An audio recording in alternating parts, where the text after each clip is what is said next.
आप हाथ खड़ा कर रही थी, कुछ कहना चाहती थी।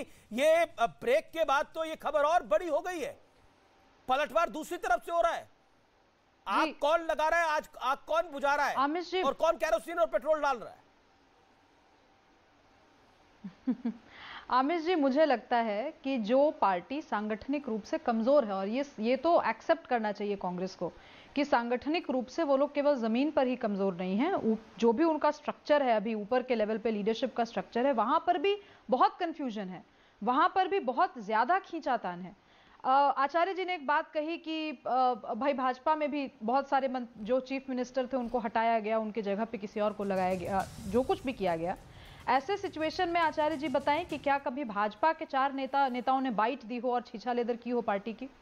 तो आप ये एक आम जनता की तरफ से अगर मैं देखूं और बोलूं तो एक पार्टी है जो कि अपने सारे डिसीजंस के बावजूद यूनाइटेड खड़ी है, जो अपने सारे डिसीजंस के बावजूद जो भी उनका जो लीडरशिप है, टॉप लेवल लीडरशिप है, जो कहती है वो बात सुनती है, उसी बात के आधार पर काम होता है। और दूसरे बरस के एक दूसरी पार्टी है जहां पर एक छोटी से छोटी चीज पर भी कंसेंसस नहीं बन पाता।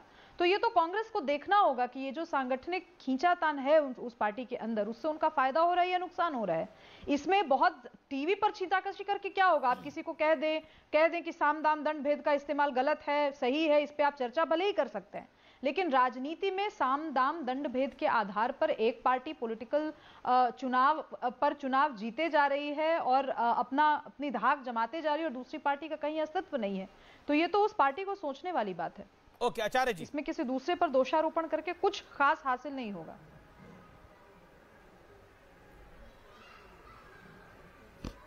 देखिए, सुब्रास्ता जी ने जो सवाल उठाया बड़ा गंभीर है और बड़ा उन्होंने संजीदगी के साथ उठाया, लेकिन मैं उसका जवाब ये देना चाहता हूँ, ऐसा नहीं है कि भारतीय जनता पार्टी में कभी सवाल नहीं उठे हो। हिमाचल प्रदेश में अनुराग ठाकुर और धूमल जी का जो पीड़ा है, उनकी जो पीड़ा है वो जग जाहिर है, और ऐसे ही फडणवीस साहब की पीड़ा जग जाहिर है। और जब बीजेपी का पिछला युग देखिए तो कल्याण सिंह जी जब अटल बिहारी वाजपेयी जी से जब छोड़ के गए थे, उमा भारती जी ने जब मीटिंग का बहिष्कार किया था अडवाणी जी को, किस तरह अडवाणी जी के सामने उठ के चली गई थी, वो सारी दुनिया ने देखा। मगर सुब्रास्ता जी, होता यह है कि जब कोई राजनीतिक पार्टी सत्ता में नहीं होती है तो क्षेत्रीय जो दल होते हैं, क्षेत्रीय जो नेता होते हैं, क्षेत्रीय दल नहीं, क्षेत्रीय नेता, वो सेंटर के केंद्रीय नेतृत्व को ब्लैकमेल करने की कोशिश करते हैं।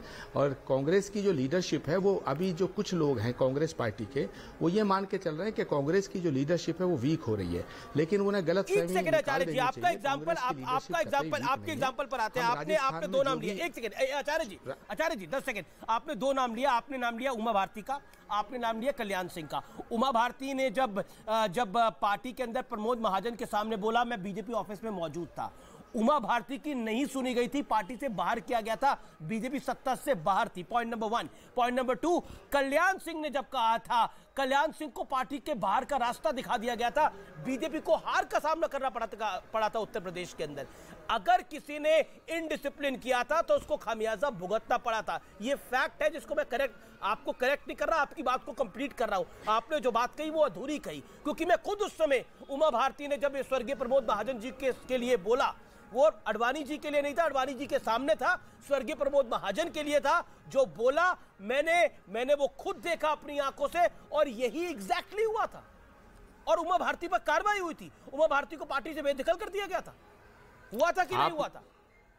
आप ये कहना चाहते हैं कि उमा भारती जी के खिलाफ कार्रवाई हुई थी, आप ये कहना चाहते हैं कि कल्याण सिंह जी ने पार्टी छोड़ दी थी। तो यही तो मैं कह रहा हूं, अगर कांग्रेस पार्टी के नेतृत्व को कोई ब्लैकमेल करना चाहेगा, कांग्रेस पार्टी की लीडरशिप को कमजोर समझने की गलती करेगा, तो हम भी उस पर कार्रवाई करेंगे, चाहे वो कितने बड़े पद पे हो। ये तो वक्त बताएगा, अभी प्रतीक्षा कीजिएगा।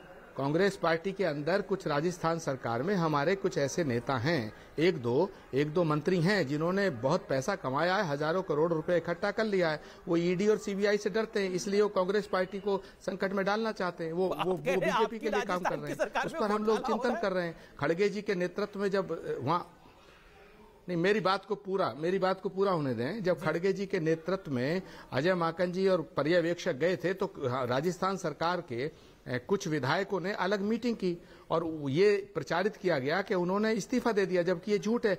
राजस्थान के किसी भी विधायक ने इस्तीफा नहीं दिया है, तो इसकी अंदरूनी जांच चल रही है, ये हमारा इंटरनल मैटर है। और अगर हम को लगेगा कांग्रेस पार्टी लीडरशिप ऐसा मानेगी कि वहां के कुछ लोगों ने कांग्रेस नेतृत्व को गुमराह किया है, अमित देवगन जी, ये गंभीर बात हो रही है। नहीं अमित जी, पहले मेरी बात को पूरा होने दीजिए, नहीं तो कंफ्यूजन क्रिएट होगा। Please give me 15 second please. देखिए, कांग्रेस लीडरशिप पूरा चिंतन कर रही है, और कांग्रेस लीडरशिप को अगर ऐसा लगता है, कांग्रेस लीडरशिप को ऐसा लगता है कि वहां के कुछ नेताओं ने कांग्रेस लीडरशिप का अपमान किया और कांग्रेस लीडरशिप को गुमराह किया, तो उनके खिलाफ कार्रवाई होगी।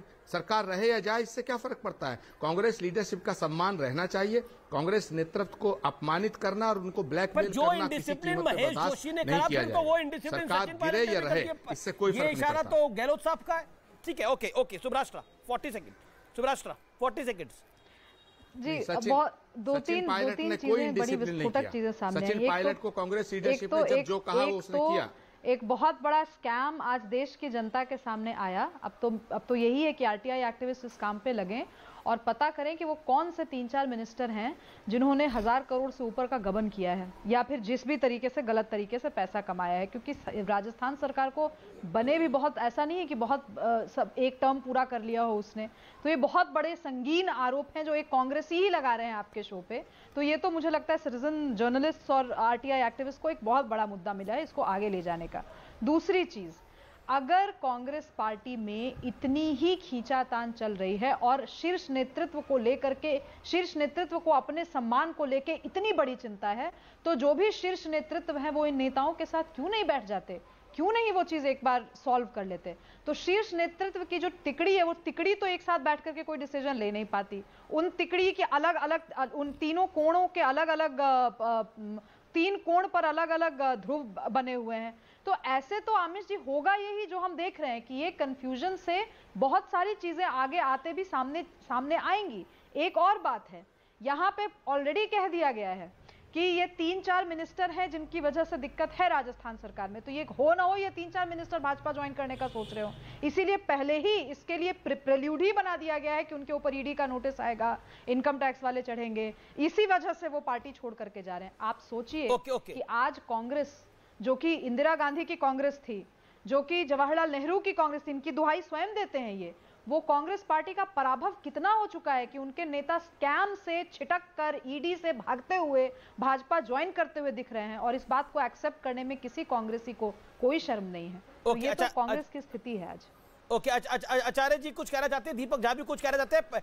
थोड़ी देर के लिए तो दीपक झा भी चुप हो गए थे, जो बातें निकल के आ रही थी, लेकिन महेश जोशी की बाइट सुन के दीपक झा को भी लगा था कि अब मैं बोलूं तो क्या बोलूं। लेकिन कंफ्यूजन ही कंफ्यूजन है, सोल्यूशन का पता नहीं। आचार्य जी, आपके लिए यही है?